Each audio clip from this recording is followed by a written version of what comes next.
సంక్రాంతి పండుగలో తమ డిమాండ్ల సాధన పోరాటాన్ని మిక్స్ చేశారు యూటీఎఫ్ నేతలు.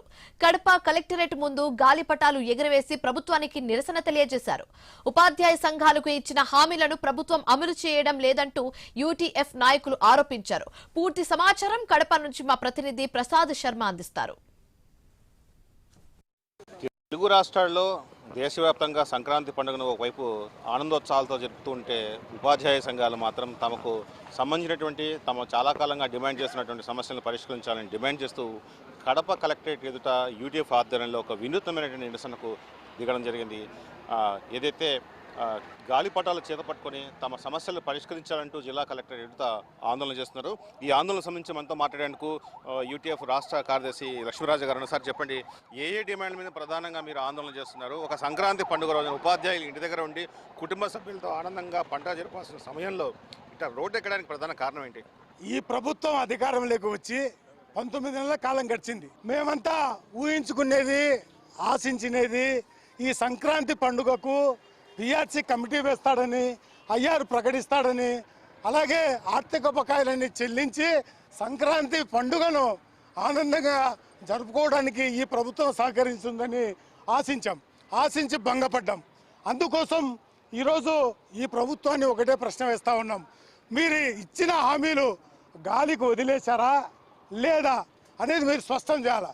అందుకోసం దానికి నిరసనగా ఈరోజు గాలిపటాలు గాలిలో ఎగిరేసి మీరు ఇప్పటికైనా స్పందించి, మాకు 22లో పిఆర్సీ గడువు ముగిసింది. ఇప్పటికి 3 సంవత్సరాల కాలం గడిచింది. ఇప్పటికీ పిఆర్సీ కమిటీ నియమించలే. గత ప్రభుత్వమైన చేసిన పోరాటాల ఫలితంగా అప్పుడు ఓ పిఆర్సీ కమిటీని అయితే నియమించారు. అది పనిలో పెట్టకుండా ఆ ప్రభుత్వం వెళ్ళిపోయింది. ఈ ప్రభుత్వం వస్తేనే అప్పటి చైర్మన్ రిజైన్ చేసి వెళ్ళిపోయాడు. ఇప్పుడు ఈ ప్రభుత్వం అధికారంలోకి వచ్చిన తర్వాత పిఆర్సీ కమిటీ నియమించకపోతే ఇప్పటి వరకు రిటైర్డ్ అయిన వాళ్లకు ఈ పిఆర్సీ వర్తించదు. అందుకోసం పిఆర్సీ పైన మేము తీవ్రంగా పట్టుబట్టి పిఆర్సీ కమిటీ నియమించాలని కోరుతా ఉన్నాం. ప్రధానంగా ఉపాధ్యాయ సమస్యలు ఇటీవల ఒక ఉపాధ్యాయులు బోధనేతర పనులు ఏదైతే ఎక్కువగా చెబుతున్నా దానివల్ల నష్టపోతున్నాం, ఇబ్బంది కలుగుతున్నటువంటి ఆవేదన వ్యక్తం చేస్తున్న పరిస్థితి. అసలు ఏ రకమైనటువంటి మీ పట్ల ఒక రకమైన ఇబ్బంది కలుగుతున్నాయి? మమ్మల్ని డిఎస్సి ద్వారా నియామకం చేసింది బడుగు బలహీన పేద విద్యార్థులకు నాణ్యమైన విద్యను అందించడానికి ఉపాధ్యాయులుగా మేమంతా అపాయింట్ అయ్యాం. ఈరోజు పాఠశాలకు వచ్చి విద్యార్థుల నాణ్యమైన విద్యను పరిశీలించే పరిస్థితిలో అధికారులు లేరు. అనునిత్యం కమిషనర్ ఆఫీసులో కూర్చొని వారంలో ఒకసారో 2 సార్లు ఏదో ఒక ప్రొసీడింగ్స్ ఇస్తా ఉన్నాడు. ప్రతిరోజు స్లిప్ టెస్ట్ పెట్టాలా, అవి కరెక్షన్ చేసి సాయంత్రానికి అప్లోడ్ చేయాలా. ఒక హై స్కూల్లో ఒక్కొక్క తరగతిలో 100 మంది విద్యార్థులు కూడా ఉండే పాఠశాలలు ఉన్నాయి. 100 మంది విద్యార్థులకు ఒక తరగతిలో ఉంటారు. వాడు 3 తరగతులకు పరీక్ష పెట్టి 3 తరగతుల్లో 200-300 మంది విద్యార్థులు ఉంటే సాయంత్రానికి అప్లోడ్ చేయాలంటాడు. అలాగే మిడ్ డే మీల్స్ విషయంలో విద్యార్థుల పట్ల చూసుకునేదానికి ఉపాధ్యాయులకు ఒక వైపు పని ఉంది.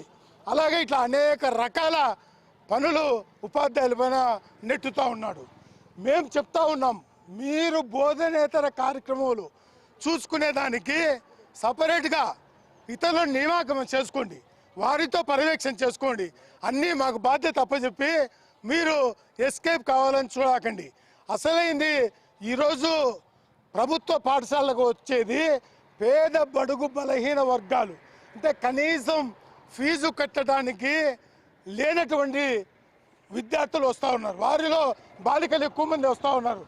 వారికి నాణ్యమైన విద్య ఎలా అందించాలో మాతో చర్చించండి, అధికారులతో చర్చించండి, డిఓలతో మాట్లాడండి. అది మాట్లాడుకోకుండా ఏకపక్షంగా నిరంకుశ వైఖరితో కమిషనరు ఒకటి ఇచ్చి ఎవరు చెప్పినా ఏమీ నాకండి, నేను చెప్పింది మీరు చేయండి అని మాట్లాడటాన్ని తీవ్రంగా ఖండిస్తూ ఉన్నాం.